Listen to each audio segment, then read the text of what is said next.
बिस्मिल्लाहिर्रहमानिर्रहीम। शुरू अल्लाह के नाम से जो बड़ा मेहरबान निहायत रहम वाला है। अस्सलामु अलैकुम। आज का हमारा टॉपिक है patient preparation for CT scan, यानी सीटी स्कैन के लिए पेशेंट की प्रिपरेशन क्या होती है, क्या रिक्वायरमेंट होती है। तो आपने वीडियो को स्किप नहीं करना, लास्ट तक देखना है।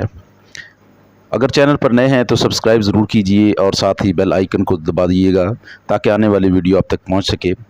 दूसरा, कुछ दोस्त वीडियो देखते हैं लेकिन सब्सक्राइब नहीं करते चैनल को, या बीच में से स्किप कर देते हैं, तो लिहाजा ये स्किप ना कीजिए, क्योंकि बीच में से कोई चीज़ मिस हो जाती है तो फिर बाद में क्वेश्चन किया जाता है।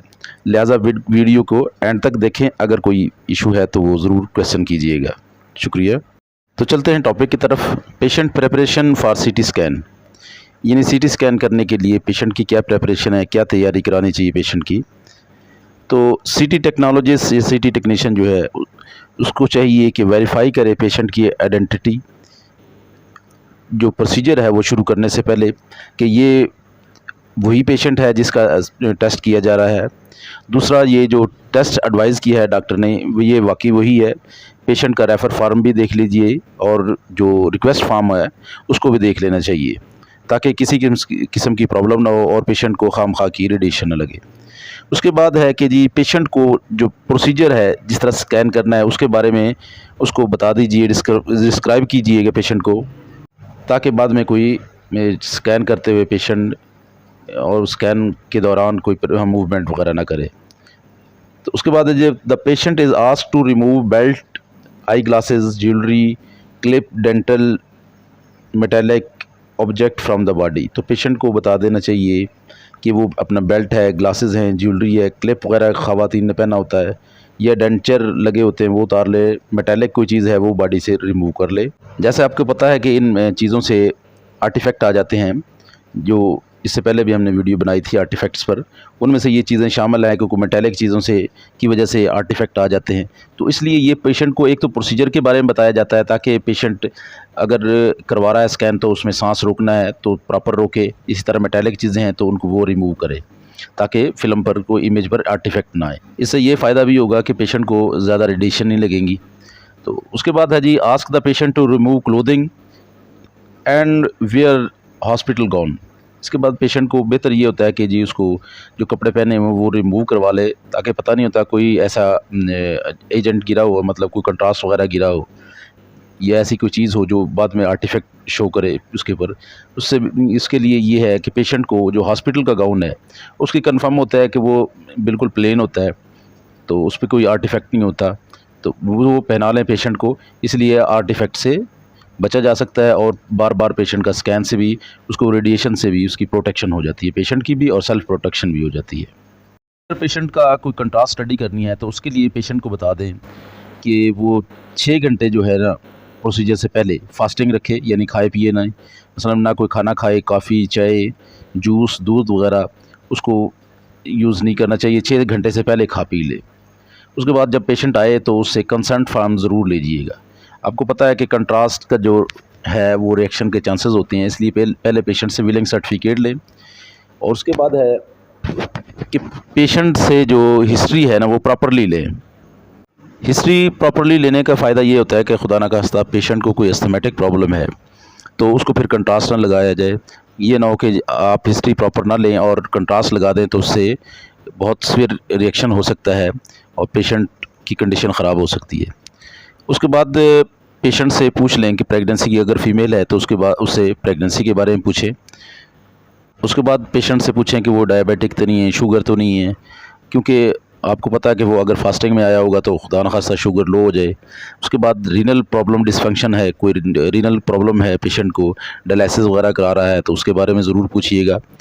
उसके बाद किसी किस्म की मेडिसिन से एलर्जी है या वैसे एलर्जी है, अस्थमा है, कार्डियक पेशेंट है, ये और कोई उसको मेडिकल प्रॉब्लम है, तो ये सारी चीज़ें ज़रूर पूछी जाती हैं, ताकि एक कंट्रास्ट देना है, इसकी जो रिएक्शन है उसकी कंट्रा इंडिकेशन है कंट्रास्ट की, उसके बारे में आपको पता होता है कि ये प्रॉब्लम क्रिएट कर सकते हैं पेशेंट के लिए भी और टेक्नीशियन के लिए भी।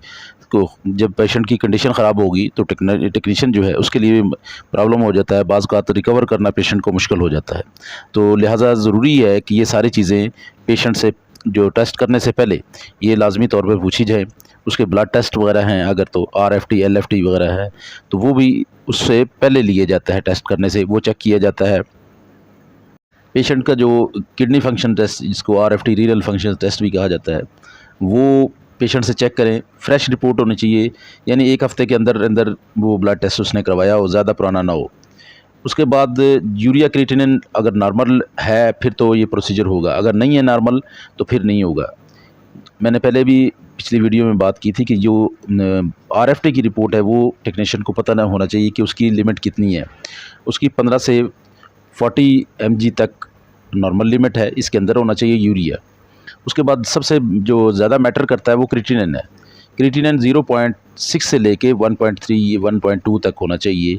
इससे ज़्यादा होगा और पेशेंट की एज भी ज़्यादा होगी तो फिर जो है वो रिएक्शन के चांसेस हो जाते हैं पेशेंट को, क्योंकि उस पर किडनी पर प्रेशर आ जाता है, तो इसलिए अवॉइड किया जाता है, बल्कि करना ही नहीं चाहिए। या उसको फिर प्लेंटी ऑफ वाटर जो रेडियोलॉजिस्ट एडवाइस करेंगे या नेफ्रोलॉजिस्ट जिसने को रेफ़र करें वो जो एडवाइस करेंगे उसके बाद स्कैन किया जाएगा। उसके बाद पेशेंट को फास्टिंग के लिए बता दिया जाता है। फिर पेशेंट का जो वेट है वो नोट ज़रूर करना चाहिए, क्योंकि जो कंट्रास्ट दिया जाता है वो वेट के हिसाब से दिया जाता है, तो लिहाजा पेशेंट का वेट करना है। आपने सब जब टेस्ट करना है उसकी स्कैनिंग करने से पहले उसका जो वेट है वो चेक करें कितना है, उसी के हिसाब से पर केजी के हिसाब से कंट्रास्ट दिया जाता है। और इसमें आप कंट्रास्ट देते हुए एक तो होता है कि पर केजी वेट होता है और उसके बाद देने की डोज़ का जो स्पीड है वो भी ज़रूर होती है कि पर केजी कितना देना है और पर सेकंड कितना कंट्रास्ट, कितने ml मतलब उसको इंजेक्ट देना है। वो आपको पता है कि कंट्रास्ट जो है उसमें इंजेक्ट में डाल दिया जाता है, इंजेक्टर के अंदर फिर इंजेक्ट किया जाता है। उसके बाद है जी पेशेंट को जो है कैनुला उसको लगाएं पेशेंट को, ठीक है, ताकि कैनुला के ज़रिए ही कंट्रास्ट में जो है वो दिया जाता है। कैनुला IV लाइन पास करवाएं उसको पेशेंट को, ठीक है। उसके बाद जो पेशेंट अगर फ़ीमेल है तो प्रेगनेंसी का पूछ लिया जाए, ये जो LMP होती है लास्ट मेंसेस पीरियड है उसका पूछ लिया जाए, ताकि बाज़ औक़ात ये होता है कि पेशेंट को कंफर्म नहीं होता, तो टेस्ट वगैरह कराया नहीं होता और प्रेगनेंसी हो जाती है, इसलिए कोई जो है नेग्लिजेंसी है, लापरवाही है, उससे बचा जा सके कि खुदा न खास्ता अर्ली प्रेगनेंसी होगी तो वो काफ़ी प्रॉब्लम क्रिएट कर देती है पेशेंट के लिए।